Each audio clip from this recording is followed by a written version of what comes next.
beberapa agensi yang fraud selama ini itu bukan agensi yang kemarin gitu loh. Dari awal yang katanya harga kenalan, habis itu lanjut harga langganan, terus ini mau yang ketiga mau apa lagi harga keluarga. Sekarang kayaknya yang paling bawah, yang paling gak deket sama klien itu paling diinjek-injek. Udah kena KPI selesai gue bilang. Betul. Gak usah ada baik sama sekali gue bilang. Betul. Procurement itu nego sadis-sadisnya. Lu gak akan stop kalau vendor belum marah, bener gak? Tahu gue. Gue tantang tuh procurement, lu cari vendor lain yang bisa nahan sebanyak gue. Kalau sampai ada, gue sembah itu orang. Gue ada satu tips. Kalau misalkan lu udah kerja tapi invoice-nya gak dibayar-bayar.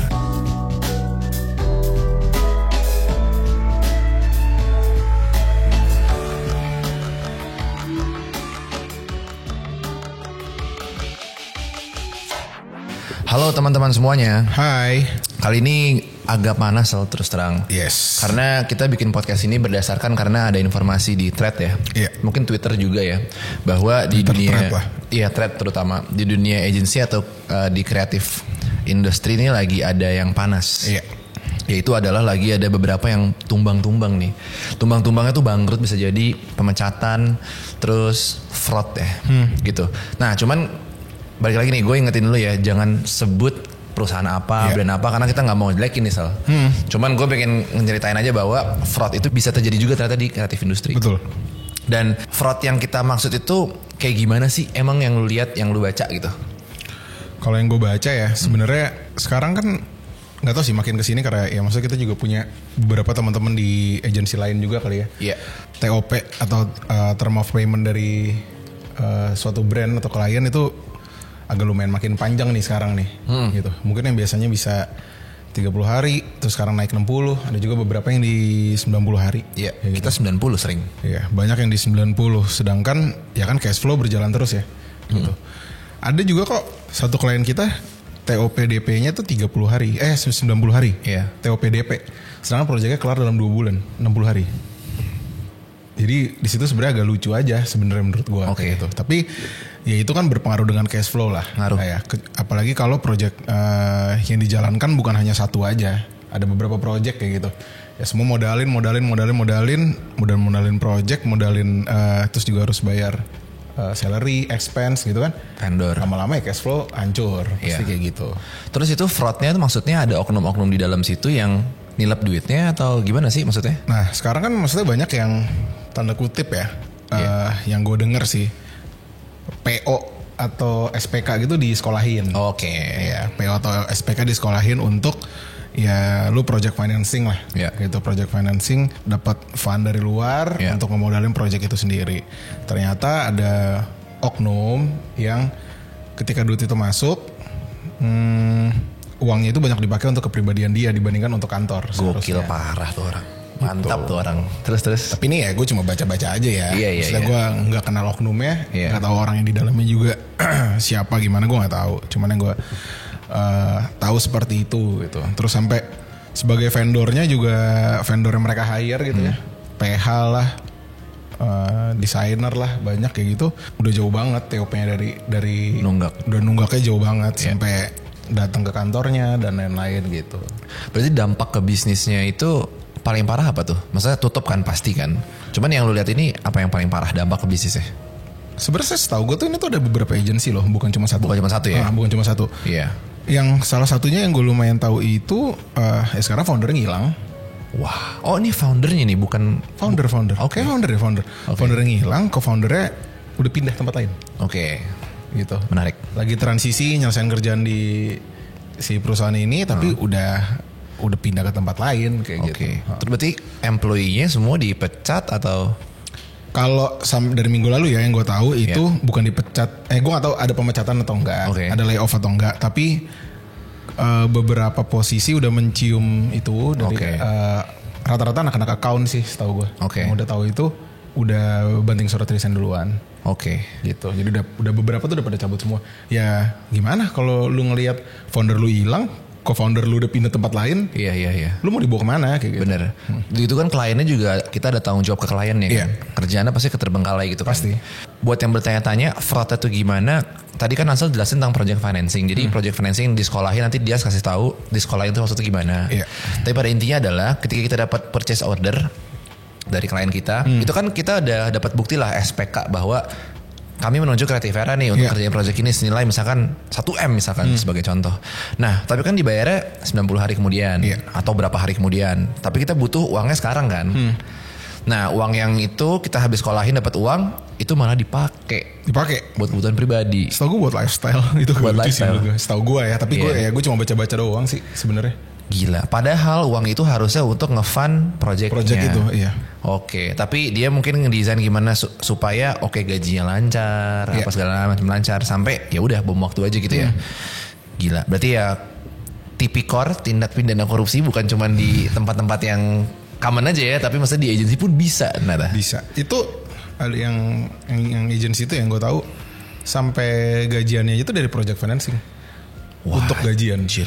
Gajian THR ya. Terus kemarin juga beberapa, setahu gue beda company juga THR-nya dicicil ya.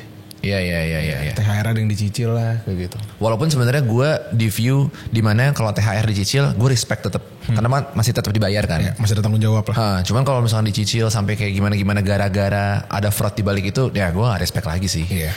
Kayak gitu. Nah ini agak menarik ya karena gue sama Ansel nih bisa dibilang dan gue garanti kita tuh bisa dibilang pemain yang bersih sih. Nah, gue pengen nanya view lu aja sih tentang fraud tuh kayak gini. Menurut lu nih penyebab utamanya apa? Faktor utamanya gitu loh.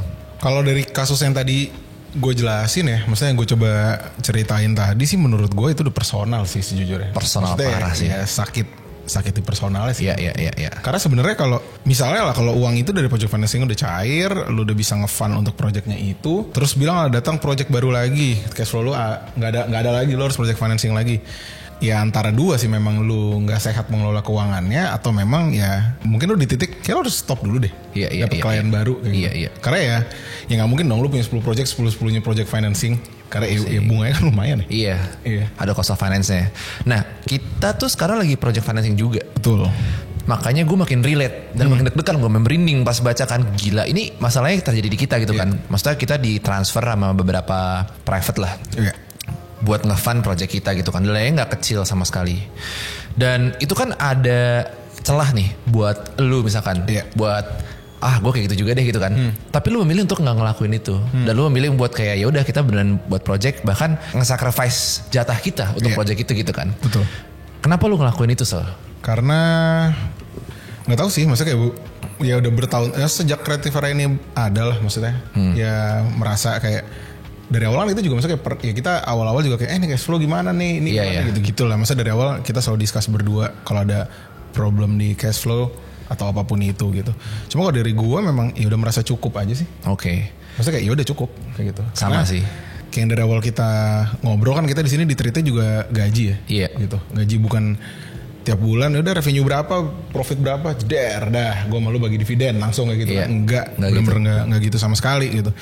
Dan ya udah, so far cukup pakai gaji kok hidup. Selain cukup, ini mungkin yang kita miss, kita sering banget dapat opportunity dan kita suka nanya-nanya dari mana nih dapetnya. Ternyata jawabannya adalah gas plan. Dan kadang-kadang lu kayak nge-recall kayak anjir, ternyata kita pernah nolak kecurangan kan waktu itu. Ada orang yang mau nitip invoice palsu ke Creativera ratusan juta dan seminggu sekali. Pokoknya kalau sebulan lu kaya banget lah. Tapi intinya gue sama Ansel nolak itu. Dan ternyata pas jalan kita bener-bener gak struggle sih. Lebih peaceful sih. Malah peaceful ya kan. Terus kayak projectnya ada terus. Kita gak ngerasa ada yang ganjel di hati. Itu sih alasannya kali ya. Karena mungkin gue sama lu lumayan orang yang ngeliat karma gak sih? Lumayan. Gitu. Ya banget sih. Karena ya menurut gue ya gak mau apa ya. Saya gampang deh kita dapat Netflix gitu. Di saat ya follower Creativera juga masih kecil. Portofolio juga dibilang masih banyak banget juga enggak. Kayak gitu. Ya gue sih ya karena kita sama-sama percaya Tuhan, jadi gue berpikir itu God's plan aja. Iya. Dan itu kita lakuin mungkin kedua arah kali ya, bukan cuman ke kita sendiri tapi juga ke teman-teman yang kerja di sini sama klien-klien kita. Artinya kalau misalkan kita curang nih buat kayak dapat gain cepet doang, pasti ntar mungkin masa depan kita bakal kecelek apalah gitu loh ya gak sih? Iya, karena apa ya, yang gak tahu kayak gue pernah bilang sama lu kan, kayak udah sekarang kita tim ada sekian banyak orang ini.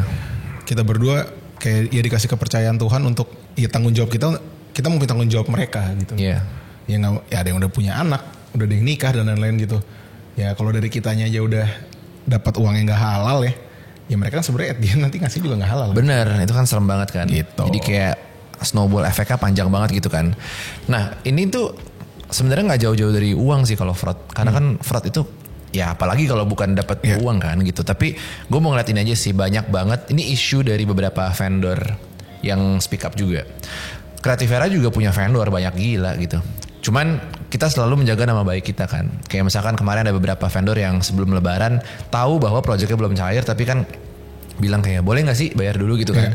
Kita selalu bayar dulu gitu loh. Walaupun kliennya belum bayar. Tapi ada beberapa mungkin agency yang bahkan 10 kali, 100 kali lebih gede dari kita.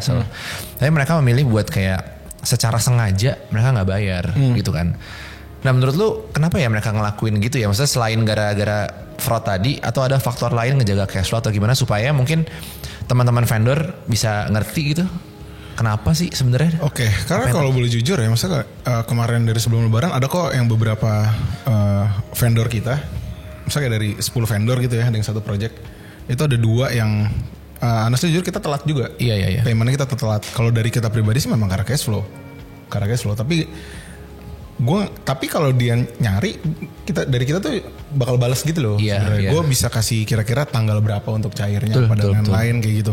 Tapi ada beberapa yang gue dengar tuh kayak yaudah kayak hilang aja gitu. Iya. Gue nggak ngerti emang karena cash flow atau ada kenapa, tapi harusnya mungkin karena cash flow. Pasti karena cash flow. Tapi kalau yang tadi, gue baru keinget yang soal tadi karena lu bilang vendor. Iya. Kalau nggak salah tuh ada salah satunya juga misalnya gini.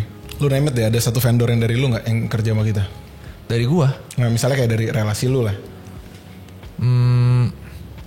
Kayaknya nggak ada deh bareng-bareng semua deh. Atau enggak yang kontekan lu, atau enggak yang ini deh yang kontekan gua, misalnya kayak kemarin buat kita ngerjain salah satu brand kurir paket. Oh iya. Itu kan gue yang tektokan sama anak-anak lighting, gaffer dan semuanya, iya kan. Iya. Itu gue semua. Ternyata yang bertanggung jawab atas yang kontek-kontekin itu markup semua. Oh. Misalnya gue bilang ke lu ke kantor gitu ya, iya nih si vendor kita yang gaffer lighting ini 6 juta. Gue bilang gitu. Ternyata cuma 4. Oke, elunya gitu ya? Iya, gue dapet 6 juta ya, gue dapet 2 juta. 2 juta gitu. ya. Tapi itu dalam skala yang besar. Iya. Gitu. Oh ada permainan gitu berarti ada permainan kayak gitu. Itu sebenarnya common sih di mana-mana sih kayak gitu-gitu. Titip-titip kayak gitu kan. Titipan dari internal gitu. Iya. Ya lu dapet invoice-nya lu lihat pas lu cek finance kan 6 juta ya udah enggak apa-apa kayak gitu. Iya. Tapi ternyata ya udah, taunya yang orang yang di posisi gue itu yang makannya banyak. Anjir, bener sih. Sebenarnya ini gue ngasih clarity sedikit ya buat vendor-vendor ya, karena view-nya tuh beda banget soal kalau gue lihat. Iya. Jadi dari vendor-vendor pejuang invoice, kalau ngelihat bos agency atau owner agency kan rata-rata mungkin kayak pelit atau segala macam kan. Di balik itu mungkin ada alasan cash flow, ngejaga segala macam. Cuman salahnya owner agency kadang-kadang mereka nggak komunikasi dari awal aja sih. Iya. Kayak gitu. Kita lebih sering ngasih tahu kalau emang kliennya belum bayar dan kita emang ngerasa nggak cukup duitnya, mending kasih tahu aja nggak sih? Iya. Lu naikin deh rate lu nggak apa-apa, tapi gue nggak bisa bayar nih, bayarnya setelah ada kliennya kan, jadi win-win. Iya. Jadi misalnya biasa ada beberapa vendor yang H+1, H+2. Ada yang kayak gitu. Udah harus 100% payment kan. Iya. Ya paling kalau dari gue komunikasinya kayak kita bisa di 14 hari kerja. Betul. Ya itu ada fee-nya sekian, misalnya lu naikin berapa gitu. Iya. Nggak masalah sih. Iya nggak masalah. Jadi kita mesti fleksibel karena kan nggak bisa sesuai yang kita mau. Maksud gue gini, kita sebagai agency nggak bisa nge-charge ke klien kita sesuai yang kita mau. Kadang-kadang mereka punya rules ya udah, apalagi internasional. Vendor pun juga gitu loh. Semua nggak bisa kayak apa yang lu mau gitu loh. Tapi semua harus dikomunikasikan gitu sih. Intinya gitu. Semua bisa ngobrolin lah intinya. Even kita udah ada beberapa vendor sekarang yang kita baru bayar setengah juga kan. Cuman orangnya tahu dan aware. Iya nggak apa mas, emang nunggu ini kelar juga kan gitu. Toh dia nge-charge lebih mahal juga. Sekarang gue mau nanya tentang ini sih, kayak psychological trick gitu loh. Jadi gini, kadang-kadang kan agency itu kan cenderung dapat project lebih, dia tuh kayak hubnya project kan. Jadi kayak project lebih banyak. Jadi ada kesan dimana tuh vendor itu lebih butuh kerjaan daripada agensinya. Karena misalkan ya kita dapat project 10, kita pasti ngelempar ke rata-rata 4 atau 5 vendor gitu. Vendor cuma dapat 2 tapi kita dapat 10. Jadi kayak supply demand, kita ada supply 10 project, lu cuma 2 kan gitu. Jadi kadang-kadang kita tuh suka ngasih, bukan kita sih, banyak orang yang suka ngasih gara gue lebih gede. Gue ngasih kesan kayak, udah kan lu butuh projectnya kan, jadi gue nunda-nunda bayarnya. Terus kayak gue nego habis-habisan gitu-gitu kan. Nah itu tuh gimana ya cara vendor tuh buat bisa punya bargaining gitu, ngerti gak sih? Soalnya sekarang kayaknya yang paling bawah, yang paling gak deket sama klien, itu paling diinjek-injek. Ngerti gak? Kalau lu bilang kemarin sebagai contoh, Creativera pun kan sebenarnya agency. Tapi kita sekarang lagi ada project kan yang dari Singapura itu. Yeah. Projectnya itu di-sub sama subkontraktor yang nge-sub ke kita dan kita pun nge-sub lagi gitu kan. Jadi kayak yang paling terakhir nih pasti paling di-press gitu kan. Itu project 4 sub sih. 4 sub gitu. Gimana ya soal maksudnya kalau ada gak sih kayak buat players yang paling ujung biar mereka tuh juga punya gak di-press gitu loh harganya. Ya karena yang contohnya yang tadi deh yang klien Singapura itu kan karena kita udah di sub yang keempat ya sebenarnya kayak gitu. Gue sih kemarin pas gue ngitung costnya gue kayak ya dan dia pun jujur dia bilang dia ada untuk sub keempat aja dia pitching. Iya. Sub keempat ya. Udah sub keempatnya pitching itu cuman ya gue kayak ya udah gue lihat cost kita berapa. Gue bener-bener fight ya udah di harga segitu aja sih menurut gue. Karena ya dari timeline mepet. Terus juga setelah gue baca decknya, oh ternyata lumayan ribet gitu, nggak se-easy yang gue pikir kayak gitu. Jadi ya kira-kira lu bargain di berapa tuh menurut gue worth it di lu kayak gitu. Karena yang gue belajar dari vendor kita juga banyak kok. Ada yang kita misal kayak dia buka harga berapa gitu, dari kita nego karena emang ya budgetnya cuma ada segitu kayak gitu. Ada yang nggak jadi juga ada. Akhirnya gue kayak oh yaudah berarti emang kita nggak bisa kerja sama dia kayak gitu. Betul. Ini agak kocak nih Sal. Jadi beberapa vendor, even kita pun punya yang kadang-kadang mereka bilang kayak, iya gue dibayar telat nih sama si agensi A. Tapi next month ada project lagi diambil lagi. Yeah. Jadi diambil terus, padahal dia tahu telat-telat terus kan. Kenapa ya dia yang mau ngambil terus? Walaupun gue tahu pasti gara-gara duitnya juga kan. Yeah. Tapi gimana caranya supaya dia nolak gitu? Supaya dia bisa kayak ya kayak lu bilang punya bargaining kayak, gue nggak mau lah karena lu telat gitu. Oke, kalau dari itu sebenarnya tipsnya adalah menurut gue ini ada sih kita salah satu klien kita yang open pitching btw kita belum dikabarin sih menang apa enggak, masih belum tahu. Open pitching bla bla bla bla, rata-rata pas pitching procurement jarang ya nyebut TOP berapa lama. Iya. Oh iya tahu gue udah submit bla bla bla bla bla, tiba-tiba dia info kalau TOP dia 90 sampai 120. Gila bos, 120. Akhirnya gue bilang ke kita, oke, gue revisi quotationnya. Kenapa? Karena menurut gue gila banget bisa ada potensi sampai 120 untuk cuma kerjain 1 bulan bisa sampai 120 hari kan. Ya udah karena harga kita naik. Ya dari mereka maksudnya dari sisi kita yang ngejelasin ini karena lu baru info TOP-nya segitu, ya gue udah kenaikan harga kayak gitu. Jadi sebenarnya naik harga karena TOP nggak apa-apa guys. Menurut gue pribadi. Kenapa? Karena ya balik lagi kalau lu udah ngitung costnya ternyata lu harus project financing yang bunganya lumayan. Gimana? Berarti untung lu kekat. Jangan mau sih menurut gue. Iya. Karena kan terkadang sulit ya. Kita sebagai vendor, kita udah bikin sih TOP kita. Iya. Jarang kan yang ikut TOP kita. Jarang banget. Beberapa doang. Bener-bener jarang banget gitu. Jadi ya kalau memang ngikutin TOP mereka dan mereka nggak info di awal, revisi aja. Yeah. Kalau gue gitu sih. Betul. Gue ada ini sih mau clearin sedikit bahwa apa yang Hansal maksud itu benar banget. Kenapa sih TOP lebih lama, lu harus charge lebih mahal? Karena kita kadang-kadang tuh nggak nge-charge waktu sih. Iya. Waktu lu tuh bener-bener ada harganya. Betul. Kayak gitu. Jadi kayak semakin lama waktu TOP-nya, lu bayangin ya duit itu kalau misalnya lu taruh di mana, lu bisa dapat return loh. Iya kan? Iya. Kasarnya lu bego aja ya, lu taruh di Bitcoin gitu ya. Itu 6 bulan lu bisa beda ceritanya. Atau lu taruh di emas atau apa. Jadi itu ada harganya. Betul. Makanya kalau misalnya TOP-nya semakin lama, lu kan semakin lama dibayar, itu ada gap waktu itu yang lu mesti cover. Nah itu yang kadang-kadang orang gak tahu, itu financial literasi lah. Gitu, makanya ya harus buat brand-brand juga kalian mesti clear di awal bahwa ini TOP-nya sekian lama. Kayak yang terakhir tuh ada kita yang syuting keliling kota. Iya. Yang 5 kota apa 4 kota gitu. Itu down payment-nya baru masuk setelah 3 minggu dari syuting. Itu udah masuk online. Iya. Dari hari H syuting, mereka udah anak-anak udah pada pulang ke Jakarta. Itu 3 minggu dari itu down payment baru cair. Iya. Padahal kita udah keluar biaya. Udah masuk online dan lain-lain gitu. Ternyata ya udah. Jadi ya gimana? Nggak bisa gitu. Bener. Itu finance banget sih. Karena kan orang minjemin uang ada alasannya kan. Maksudnya kayak kalau misalnya lu tahu beberapa. Ini gue agak keluar sedikit ya, maksudnya biar kita tambah pinter juga gitu loh. So, maksudnya kayak orang-orang yang bener-bener di luar sana itu yang nggak kerja kayak kita gini kan juga mereka naruh aset mereka di beberapa hal kan. Satunya paper aset kayak ada bonds segala macam. Kenapa mereka taruh di bonds? Kenapa mereka taruh di itu kan jatuhnya kayak piutang kan? Iya. Kenapa mereka taruh di bonds ya? Karena mereka dapat return itu kan. Betul. Nah ini sama aja. Jadi kayak ketika lo dapat project loan dari bank kayak dari private kayak atau dari mak lu kayak ya dia expect something dong. Kalau enggak ngapain gue taruh di situ gitu loh. Mending gue taruh tempat lain. Ya kayak lu pribadi lah, emang dari aset lu 100% yang lu pegang cash, yang benar-benar ini cash 90%. Nah itu menarik sekali itu. Enggak kan? Iya nggak tahu sih. Maksudnya gue dan Augie bukan tipe yang kayak gitu masalahnya. Iya. Jadi kalau misalkan ada di titik dimana kita pernah harus banget suntik duit ke sini, bentar ya tunggu 4 hari gue bilang kayak gitu. Kenapa ya? Karena cash yang gue pegang gak sebanyak itu. Betul.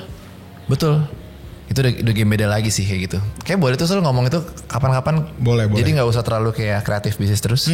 Karena gue sama Ansel punya interest lain juga kan. Iya.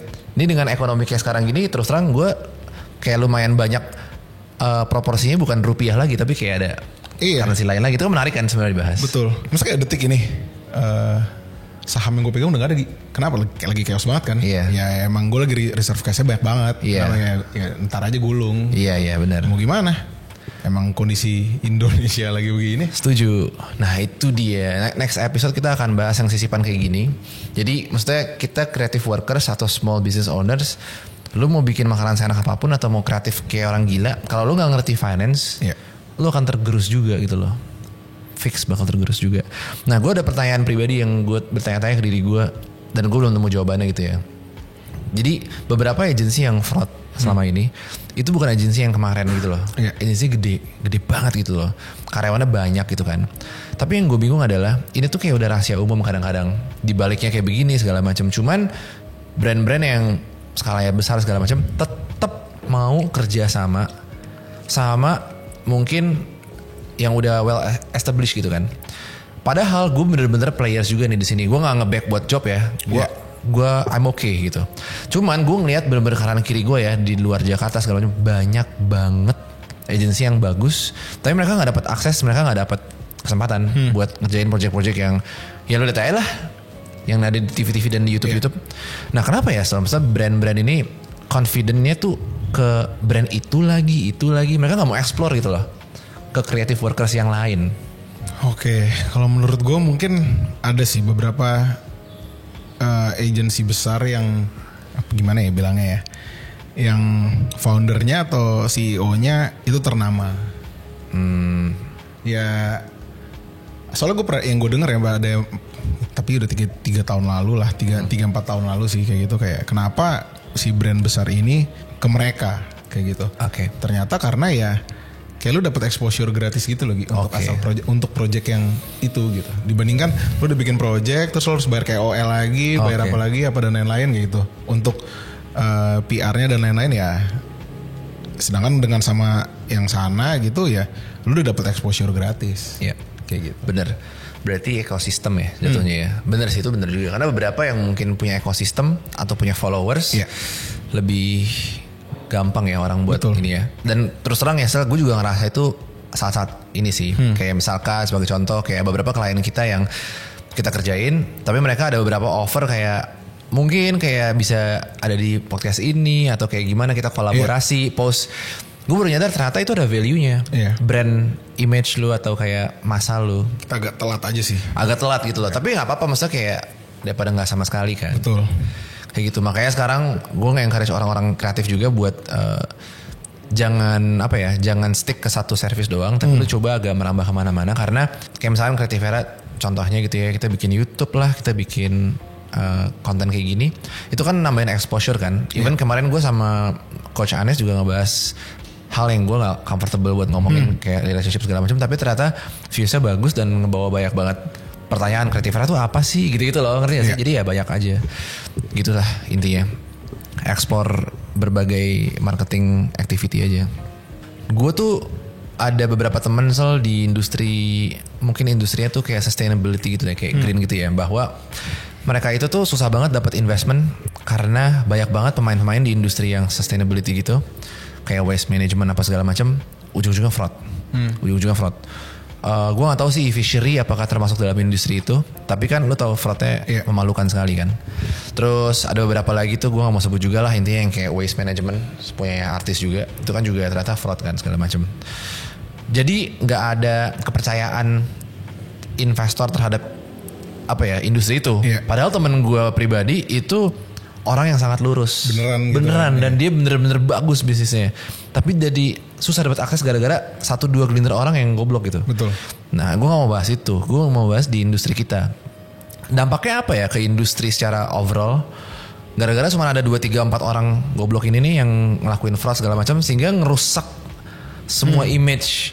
Mau dari creative workersnya lah kayak kita. Jadi kan orang-orang pasti ngelihatnya kayak ownernya ini jadi jelek banget kan. Pasti mata duitan segala macam.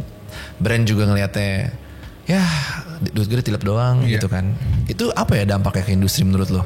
Tapi pasti kalau maksudnya ini kan terjadi di beberapa agency ya. Kalau yang gue tahu sih ya masih under 5 lah. Kalau yang lagi panas-panasnya ini ya, yang lagi ramai bahas. Tapi kalau mungkin kalau jadinya banyak pasti makin susah tuh. Kalau dari sisi brand mau ada down payment menurut gue. Bener juga. Ya masa kayak ya lo takut lah. Masa kayak lu orang yang susah dipercaya gitu misalnya. Dan udah ada track record. Gue mau titip duit gue ke lu dulu gitu. Ya nggak mungkin sih menurut gue. Soalnya sampai lu bener-bener selesai baru deh gue bayar lu kayak gitu. Mungkin itu ya dari sisi brand atau klien ke agency itu gitu. Tapi kalau dari sisi employee sih menurut gue dengan kalau marak kejadian kayak gini berarti sebenarnya turnover tinggi ya pasti. Turnover tuh pasti tinggi menurut gue. Sedangkan ya mungkin ada ya orang nggak masalah dengan karir yang turnover tinggi. Ya ada aja yang mentalnya oke atau enggak memang dari background family-nya oke banget jadi ya nggak ada masalah tuh. Tapi buat orang-orang yang membutuhkan turnover rendah dan safety net di karirnya steady itu yang kayak ya gue mendingan di sini deh tapi ya turnover rendah, cut kontraknya dikit banget, bisa hampir nggak ada kayak gitu. Sayang banget dong gitu. Sedangkan ketika lu apply ada kan beberapa yang kayak pas interview di kita nanya di sini turnover gimana mas gitu.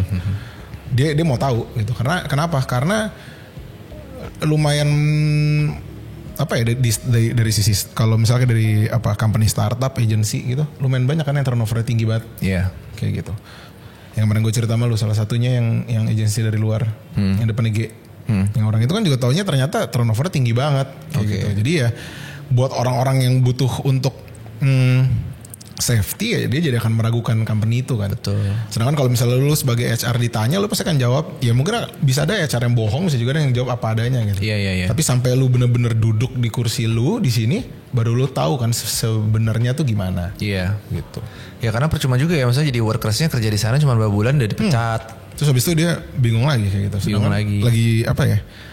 Ya cari kerja juga lagi susah. CV jadi jelek, LinkedIn-nya jadi kayak kutu loncat, gitu-gitu kan. Kayak beberapa startup kan juga ada yang katanya ya gue tahu karena kakak gue tuh di bagian HR kan. Kayak ya udah mereka lay off gede, tapi kan mereka tetap oprek kan. Supaya kelihatannya nggak lay off. Tapi oprek-oprek gadungan doang gitu ya. Jalannya di LinkedIn. Kalau Creativera beneran ya by the way. Dan gue mau marah ke LinkedIn ya sekarang. Gue beneran marah ke LinkedIn. Sekarang kalau misalnya tim LinkedIn yang nonton, terus gue beneran marah. Gue habis nge-ads buat nge-hire orang. Ini agak intermezzo dikit ya, buat teman-teman tahu bahwa ini terjadi. Terus gue namanya juga cuma nyari 3 role 4 role kan. Ya gue minimum aja, paling cuma nyari 50 aplikan kualitas gitu kan. Gue set budget kayak sehari tuh ya 200 ribu lah gitu kan. Taunya 10 kali lipat tiba-tiba pas jadi. Padahal semua prosesnya itu benar-benar gue dokumentasiin. Gue screenshot, gue kasih cancel. Aman ya segini. Pas udah ditagih taunya bener sampai wah udah sampai puluhan juta cuy. Gue bener bingung kayak emang sih yang daftar langsung ratusan sampai ribuan. Cuman kayak gak butuh gitu loh. Nah gue penasaran tuh kenapa email gue belum dibalas sampai sekarang sama LinkedIn. Jadi gue penasaran tuh kenapa. Itu FYI aja.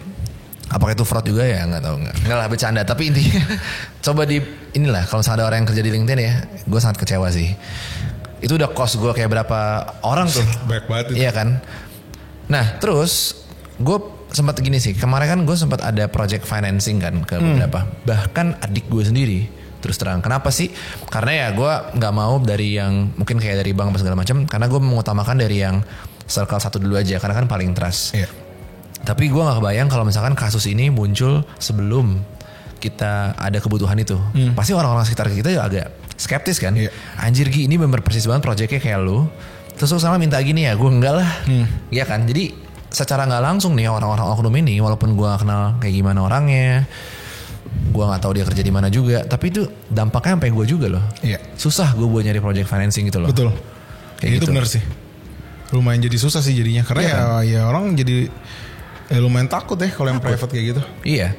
Lo tau gak salah ada beberapa agensi yang sempet nawarin gue buat invest secara pribadi. Dan sempat sekali waktu itu gue ajak teman gue namanya Felix tuh di Prasmul dan dia masuk juga.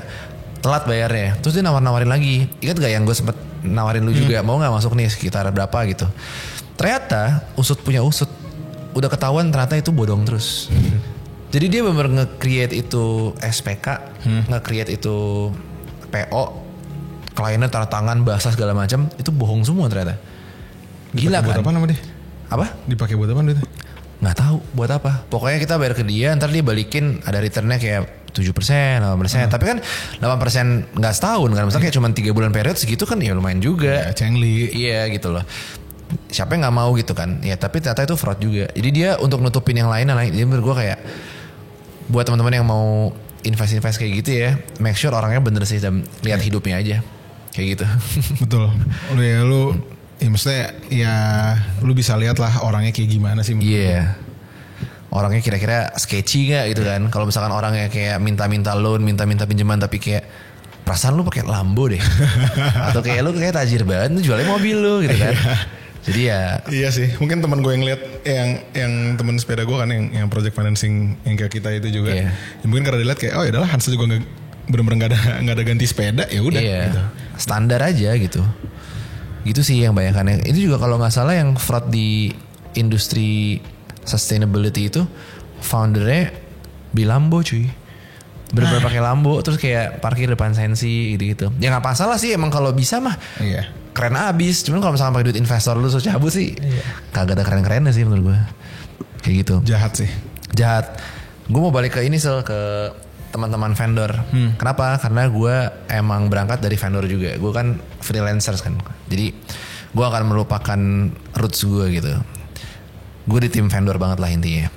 Walaupun kita punya banyak vendor. Nah gimana ya cara mereka buat nge-handle invoice yang unpaid gitu loh. Termasuk kayak kita sekarang kan sebenarnya ada invoice yang unpaid. Cuman apa ya saran lu buat mereka supaya mereka bisa survive short term tapi kayak nextnya kalau bisa jangan ada invoice yang unpaid lagi. Ada saran nggak? Sebenarnya sarannya buat kita sendiri sih ini. Kayak gimana nih saran lu? Iya kalau sebenarnya balik lagi tergantung dari kliennya seperti apa. Kalau memang ya misalnya kayak kita di bulan puasa kemarinnya kita ke Bekasi kan kayak gitu. Oh iya. Untuk menyelesaikan invoice yang unpaid ya kayak gitu. Yang sampai detik ini masih unpaid. Masih. Gue sampai bingung ngapain gue ke Bekasi setengah hari. Ternyata sampai sekarang detik ini pun juga masih unpaid kayak gitu. Sejujurnya gue nggak bisa kasih saran sih karena kita aja masih nggak bisa nge-solve itu sih. Iya. Tapi ya ada di titik dimana pas itu gue malu udah sampai geram. Kenapa? Karena ya finance kita nggak dibalas juga. Kayak gitu ya udah kira mau nggak mau gue dan Augie yang turun tangan sih. Kayak gitu mau nggak mau. Ya kira orangnya lumayan gak enak juga. Tapi ya gue ngomong sama lu ada kontrak baru dari klien yang itu. Gue bilang selesai dulu deh payment lu. Jujur untungnya lumayan. Tapi gue di titik kayak gue nggak apa-apa nggak untung segitu. Tapi daripada gue ribet lagi nih soal cash flow. Betul gitu. Karena nggak ada yang tahu kan. Misalnya gue oke nih tanpa dia belum bayar yang unpaid dia. Kita okein deh running tuh project. Terus lu tiba-tiba dapat project yang harus lu modalin berapa M gitu. Pusing gak lu? Pusing kan. Ya gue mendingan gak usah gue ambil dulu deh yang itu gak apa-apa. Lu selesaiin dulu aja. Kayak gitu. Betul. Gue lagi ya untuk yang project itu gue lumayan jual mahal sih jadi. Setuju. Nah itu bagus tuh jual mahal. Jadi gue sama Ansal ini tipe-tipe orang yang sebenarnya jarang jual mahal sebenarnya. Karena ini gue pribadi ya. Gue tuh prinsipnya tuh kayak gue gak akan pernah gonggong ke owner gue. Ngerti gak sih? Jadi kayak Kartivera makan dari vendor dari klien itu, gue gak akan pernah ngapa-ngapain dia. Tapi kalau misalkan sampai hak gue sudah dibatasin dan ditahan-tahan, gue gonggong juga ujung-ujungnya. Jadi kayak misalkan kayak anjing yang lu pelihara, lu kasih makan dia bakal ngejagain lu, anak lu jagain semua. Tapi kalau lu gak kasih makan dia seminggu, lu yang dimakan pasti. Betul. Dan itu yang gue lakukan. Sampai kita udah gak peduli kan di satu ruangan itu. Gue udah gak peduli lu mau batalin kontraknya apa ke depannya, lu bayar lu yang sekarang gitu kan. Dan ternyata terbukti emang like-nya di mereka juga. Like-nya di mereka kok. Kayak gitu. Jadi buat vendor-vendor atau agensi yang mungkin medium size gitu ya, kita mungkin size-nya mungkin medium kali ya. Medium sih. Under 50 di atas 20. Jangan takut buat nge-fight hak lu gitu. Betul. Iya kan? Soalnya kalau enggak ya diinjak-injak terus. Iya. Kayak gitu.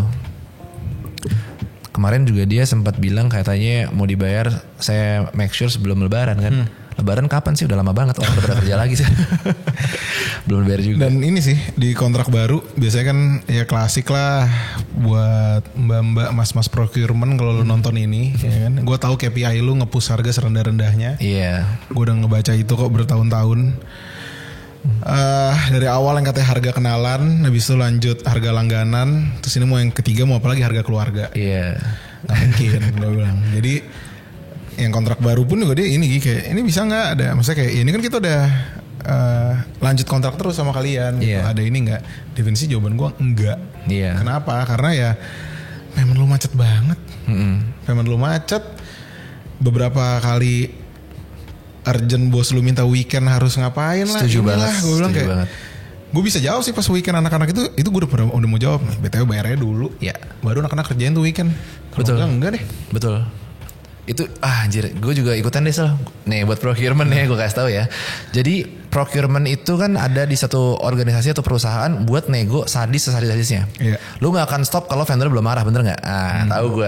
Iya. Pasti briefnya gitu kan. Pokoknya kalau vendor Hansel belum marah, vendor lu belum, ya gak bisa lah mbak gini. Itu baru harga bottomnya. Iya. Pasti ngaku aja. Procurement pasti gitu kan. Kita udah tahu.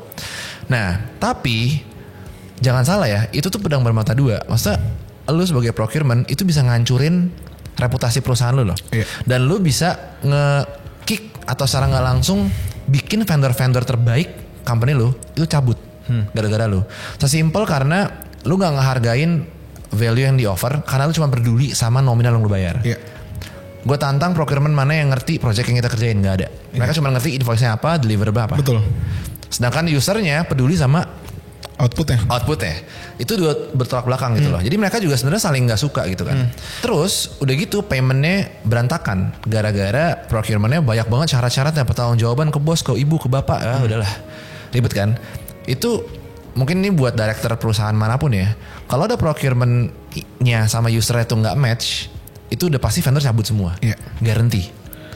Garanti karena sebanyak itu kerjaan lain kok gitu loh. Iya kan? Betul. Karena yang sekarang ya yang procurement lagi gue gedek banget ini itu adalah project dari bulan Oktober 2024, bro.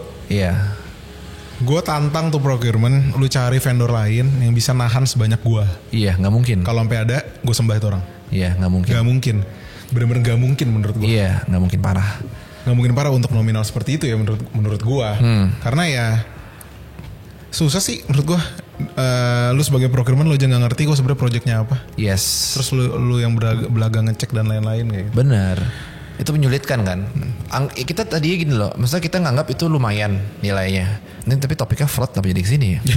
Ya mungkin ini bagian dari fraud-fraud kecil lah gitu. Tapi kita sampai akhirnya kayak mengikhlaskan anjir. Iya. Gue pakai nggak apa-apa Gi. Gue bilang. Gue mau ngomong dari gue pribadi. Gue nggak apa-apa. Kalau nggak lanjut gue bilang. Padahal maksudnya kalau dapat project itu kan kita jadi kayak, wih alhamdulillah nih kita bisa apa. Betul. Tapi ujung-ujungnya kayak kagak deh udah nggak usah. Iya. Saking malah lebih apa ya? Malah bikin gue marah-marah doang. Lo tau gak? Jadi yang sampai yang bulan ini bulan ini ya itu sampai gue batasin anak-anak gue bilang. Ada yang beberapa KPI gue bilang netinnya sampai KPI achieve dah. Sebelum-sebelumnya kita kayak baik deh ya biar apa ya klien happy, klien satisfied, itu udah suatu loop yang udah pasti lu di hire lagi. Gue tuh percaya itu kayak gitu. Kalau yang sekarang gue udah kayak deh mepetin KPI ya. Iya. Udah kena KPI selesai gue bilang. Gak usah ada baik sama sekali gue bilang. Betul. Kenapa ya gue bilang? Ya lu ya kayak gitu. Betul. Nah sayangnya adalah usernya atau tim brandnya kasian. Iya. Itu dia sebenarnya. Baik, mereka peduli, tapi mereka jadi kalian jadi kayak kerja pas-pasan nih. Ya lu semua yang gue keluarin lu hitung. Iya. Ya gimana gue nggak pas-pasan gitu kan?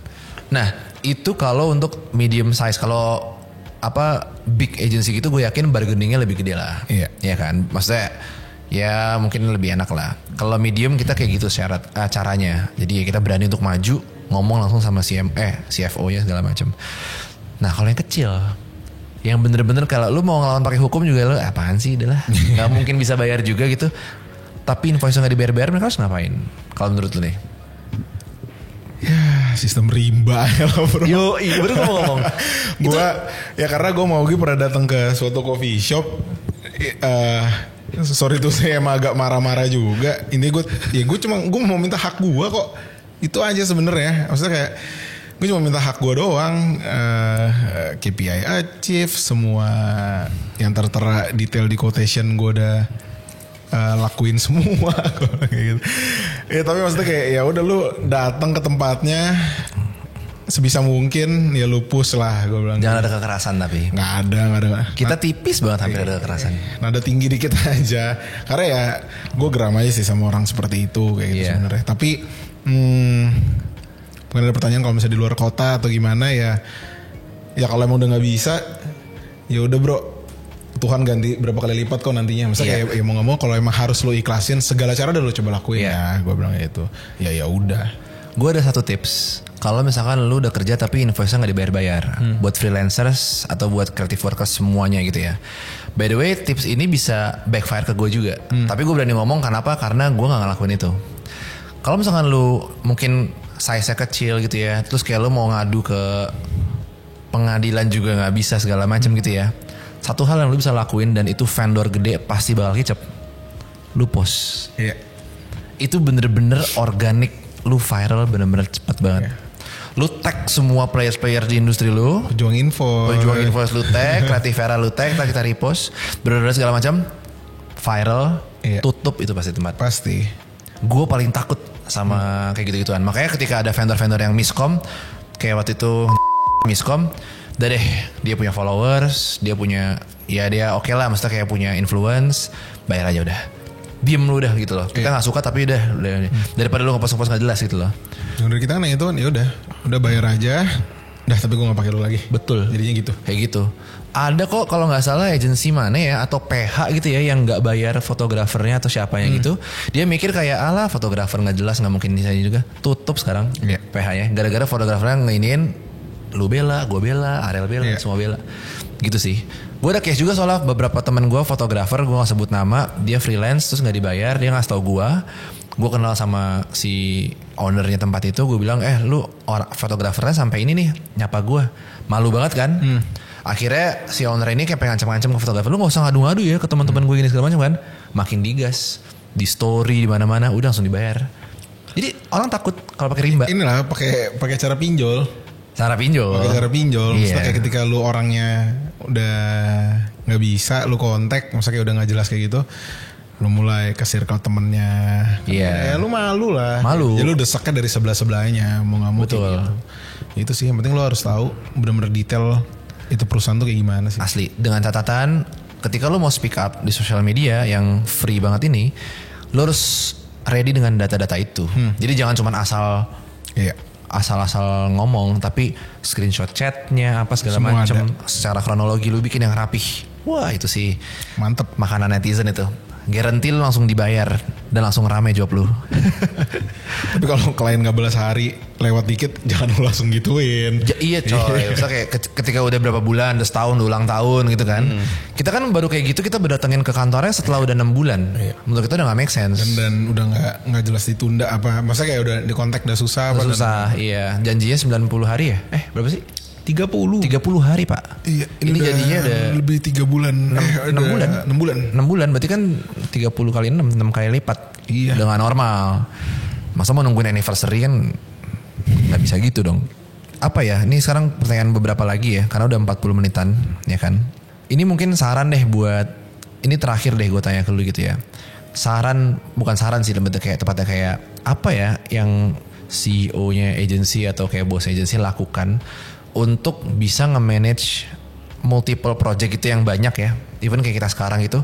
Tapi secara finansial tuh gak struggle gitu loh. Ngerti gak maksud gue? Emang project financing tuh penting. Karena kalau misalkan modalnya gak ada. Kalau modalnya ada ya lebih mudah lah buat lu kan, gak ada pressure. Cuman gimana ya caranya supaya lu bisa ngukur when to stop, when to nyari fund lagi gitu-gitu sih. Lu ada caranya gak soal gimana caranya? Sebenarnya kan itu tapi tuh beberapa kali udah ini sih udah pernah gue sebut juga, misalnya kalau untuk expense gaji gitu ya kali 3 lah. Sengaja bisa ada 3 kali gajian itu aman. Di luar dari itu ya return earning lu kira-kira cukup tebel aja sih. Return tapi earning, balik lagi pasti ada yang nanya cukup tebelnya sampai mana bos. Jujur kita berdua di titik dimana udah nggak tahu return earning berapa yang cukup. Iya. Gue udah di titik itu. Karena hati-hati juga gitu, return earning lu tebel banget. Nanti ketika lu lagi ada masa lagi slownya, lu berasa ya lu punya uang, lu bisa apa ya, maksudnya kayak expense lu tetap besar gitu. Betul. Apa ya kalau misalnya lu lagi low udah bulan 1, bulan 2, bulan 3 kayak gitu. Mungkin lu udah harus ada beberapa employee lu yang kontrak lu gak bisa lanjut atau gimana ya. Ini real case gitu. Iya. Tapi kalau return earning lu tebel banget gitu kan, jadi lu tetap aja tuh hire apa gitu-gitu. Iya. Lu bayar tapi dibilang ada project juga enggak gitu kan. Jadi ya itu boncos di situ. Betul. Kira kita kalau dari kita ya, kita dapat formula itu, kita bukan quarter. Kita bukan quarter tapi kita per triwulan lah. Triwulan. Jadi sebulan itu kita recap semuanya itu dalam setahun itu berarti ada 3 kali. 3 kali gitu per 4 bulan. Iya. Kayak gitu untuk review ini bener nggak sih sebenarnya gitu. Kerjaannya gimana nggak sih gitu, dan cash flow per satu triwulan itu udah bisa kita pisahin. Betul gitu. banget. Jadi kayak ya udah 1 triwulan udah oke, untung segini, udah triwulan yang kedua lu udah punya return earning selanjutnya. Betul. Kayak gitu. Kenapa? Mungkin nanti bisa ada pertanyaan juga kenapa nggak quarterly kayak gitu. Karena satu project ya balik lagi sih bisa lebih dari 3 bulan. Satu project kenapa? Ya oke, lalu ngerjainnya sebenarnya cuma sebulanan. Tapi payment masih nyangkut lah apa dan lain-lain kayak gitu. Atau nggak tiba-tiba pre-pro-nya jadi panjang atau post-pro-nya panjang. Lebih dari 2 bulan. Bilang aja jadi 2 bulan ngerjain. Payment berarti kan lebih dari lebih lagi dong. Ya maka itu akhirnya gue sepakat sama Augie per 2025 ini kok gitu. Kita jadi per triwulan kayak gitu untuk bahas oke ini duit T1 nih gitu, kita bilang udah oke, profit segini apa udah T2 ya udah refresh lagi tuh, jadi kayak dari T1 ulang, oke RE segini, modal kita ada segini, udah T2 nya selesai, udah lanjut ke T3. Betul. Kayak gitu. Nah so far kelihatannya lebih enak gitu. Lebih enak, jauh lebih enak. Karena gue dulu pernah sama Augie yang gak bikin kayak gitu, yang kayak udah setahun aja buset kayak kaya banget bos. Iya. Ternyata akhir tahun kita gak sekaya itu. Betul. Lu harus banyak dana-dana bocor di luar yang lu nggak tahu. Betul. Even hari ini aja abis podcast ini gue mau ngobrol sama Mbak Risti untuk nge-recap 4 bulan kebelakangan T1 gitu kok. Karena ada beberapa yang miss. Jadi kalau lu tahu balance sheet itu kan mesti balance ya kan. Jadi antara aset yang lu punya sama utang modal lu berapa. Nah ini ada yang miss nih. Kalau misalkan anak akuntansi mungkin bilangnya nggak balance ya kan. Nah itu gue yang hitung kok nggak balance. Padahal kita udah pakai rumus gitu kan. Ternyata pas usut punya usut ada beberapa transaksi yang waktu itu buru-buru. Sama dia digas-gas aja kan, tapi nggak ditaruh. Sama ternyata ada transaksi tahun lalu yang baru keluar sekarang, tapi sebenarnya itu udah tahun lalu. Kasar gitulah. Kekumpul lah ujung-ujungnya ya banyak juga. Nah itu makanya harus di recap. Bayangin kalau itu baru ketahuan di akhir tahun. Akhir tahun di Desember gitu. Mampus. Lu lihat tuh mutasi dari Desember Januari. Rekapnya capek banget. Iya, ini cuma dari misalkan kalau triwulan kan Januari, Februari, Maret, April juga ya baru-baru ini kan. 3 bulan doang lihat mutasi ya lah. Cuman 90 hari. Masih ke-track, masih gampang. Dan gak mager juga buat mulai gitu sih. Gue sangat setuju tuh sama itu. Jadi perbanyak cash, jangan reaktif ada project. Karena lu mau naruh retain earning 12 bulan overhead expense juga kadang-kadang kalau buat project gede itu bisa kepake semua. Pakai semua. Buat modalin. Kayak gitu kan. Karena ini kan service jadi harus modalin segala macam. Iya. Ya udahlah. Itu aja paling buat fraud. Seperti itu buat fraud. Iya, paling kedepannya ya, saran gue tobat aja lah. Iya, lifestyle lu mau kemana sih bos? Iya, tobat aja lah ya. Mendingan kita santai-santai aja lah, gak usah terlalu ambisius tapi gitu. curang. Iya. Ya gak? Nah, yaudah kalau gitu ya. Oke. Saya mau makan siang dulu. Sampai bertemu di episode selanjutnya. Mantap Toha. Bye.